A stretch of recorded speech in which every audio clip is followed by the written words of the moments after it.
Hello everyone, সবাইকে good morning জানিয়ে শুরু করছে আজকের ব্লগ। আজ 4 জুন। আজকে আমরা যাব হচ্ছে মাস্টিচ সেন্টারের ওখানে, যেখানে মিউনিসিপ্যালিটির অফিস আছে ওখানে। মাস্টিচের পৌরসভার ওখান থেকে দেওয়া হবে আমাদেরকে বিএসএন নাম্বার। এই বিএসএন নাম্বারটা জানেন তো, এখানে ভীষণভাবে জরুরি। ব্যাঙ্ক অ্যাকাউন্ট খোলা থেকে শুরু করে মেডিকেল চেক আপ সমস্ত কিছু করতে গেলে এই বিএসএন নাম্বারটা দরকার। আজকে সকালটাও কিন্তু না ভারী সুন্দর। চারিদিকে দেখুন, জানলা দিয়ে কি সুন্দর রোদ এসছে। অনেক দিন বাদে সকালে আজকে কিন্তু এত সুন্দর রোদ উঠেছে। সকালটা দেখে মনে হচ্ছে আজকের দিনটা আমাদের জন্য ভীষণইভাবে লাকি হবে।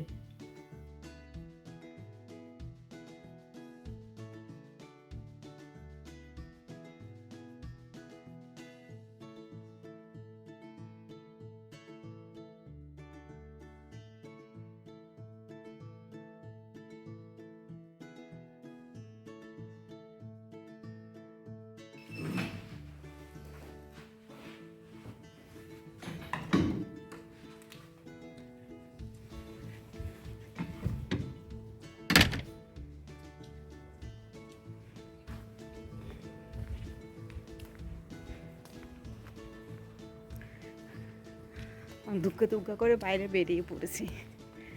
হেঁটে যেতে লাগবে এখান থেকে প্রায় আধ ঘন্টা মতো, তাই একটু আগেই বেরিয়ে পড়েছি। অ্যাপয়েন্টমেন্ট দিয়েছে আমাদের 10:30টায়। এবার বলে দিই সঙ্গে কি নিয়েছি আমাদের 3 জনের অ্যাপোস্টাইল করা বার্থ সার্টিফিকেট ও marriage certificate, RP card, passport, rental এগ্রিমেন্টের কপি। এখানে বলে রাখি, বার্থ সার্টিফিকেট ও ম্যারেজ সার্টিফিকেটের অ্যাপোস্টাইল করা কপি কিন্তু আপনাদেরকে ইন্ডিয়া থেকে করে নিয়ে আসতে হবে।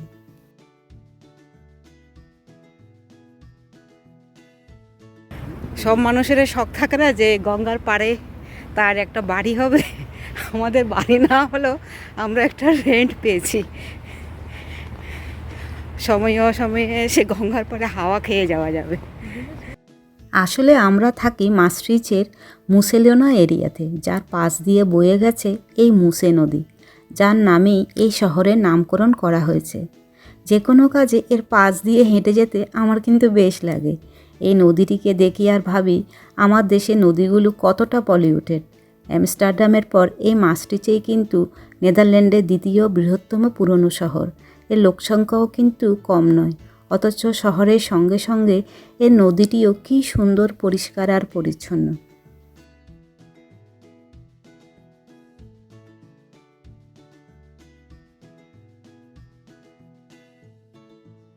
ব্রিজের উপর দিয়ে হেঁটে যেতে চোখে পড়ল এই স্কুলের ছেলে মেয়েগুলোকে।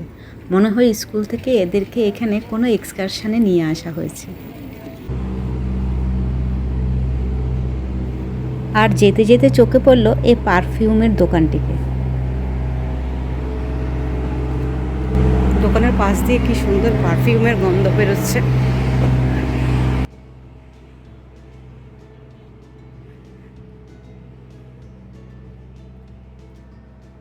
এই হলো মাস্ট্রিচের এক্সপেক্ট সেন্টারের অফিসটি। এই অফিসেই আমাদেরকে আজকে বিএসএন নাম্বারটা দেওয়া হবে। চলুন ভেতরে যাই। ভেতরে গিয়ে ঢুকতেই আমরা আমাদের অ্যাপয়েন্টমেন্টটা দেখাতে ওরা আমাদের একটা টোকেন দিলেন, আর আমার হাজব্যান্ডকে বললেন এই মেশিনটাতে স্ক্যান করে নিতে আমাদের অ্যাপয়েন্টমেন্টটাকে। এটাই হলো মাস্ট্রিচের এক্সপেক্ট সেন্টারের অফিস। এখান থেকে কিন্তু আরপি কার্ডও দেওয়া হয়, তবে আমরা আমাদের আরপি কার্ড কালেক্ট করেছি অ্যামস্টারডাম থেকে। আরপি কার্ড কালেক্ট করার পরে আপনাকে কোনো রকমের রেন্টাল এগ্রিমেন্ট করে নিতে হবে। রেন্টাল এগ্রিমেন্টের কপি এক্সপেক্ট সেন্টারে দিলে তবে আপনাকে এই বিএসএন নাম্বার বা সোশ্যাল সিকিউরিটি নাম্বারের জন্য অ্যাপ্লাই করতে হবে। এই নম্বরটা হাতে পাওয়ার পরে আপনি ব্যাঙ্ক অ্যাকাউন্ট খোলা থেকে শুরু করে জিপি সব কিছুই করতে পারবেন। আমাদের সব ভালোই মিটে গেছে, আমরা বাড়ির দিকে চললাম। ঘন্টাখানেক সময় লাগলো এসব কিছু করতে। So let's go for home. একটু হাঁপাচ্ছি, কারণ এইমাত্র এসেছি, তাড়াতাড়ি ব্লগটা শেষ করে নিচ্ছি। রান্নার সময় হয়ে গেছে, প্রায় 1:45 বাজে। রান্নাটা করে যায়নি। ওখান থেকে আমাদের দিয়েছে, এই ব্যাগটা দিয়েছে। ঘুরে দেখি এখানে কী কী দেওয়া আছে।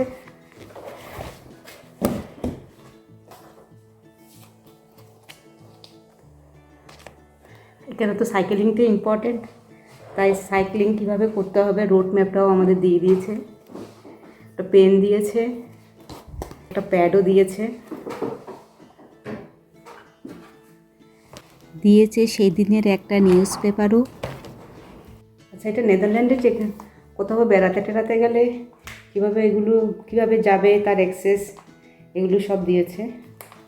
যেহেতু আমি বাড়িতে থাকি তাই এখানে যে ওমেন্স ক্লাবটা রয়েছে সেই ক্লাবে কীভাবে যেতে হবে তার ওয়েবসাইট মাসে একবার হয় মিট। চাইলে আমি গিয়ে ওখানে ডান্স টাচও শিখতে পারি, বিগিনার কোর্স সেসবের জন্য দিয়েছে এটা আমাকে।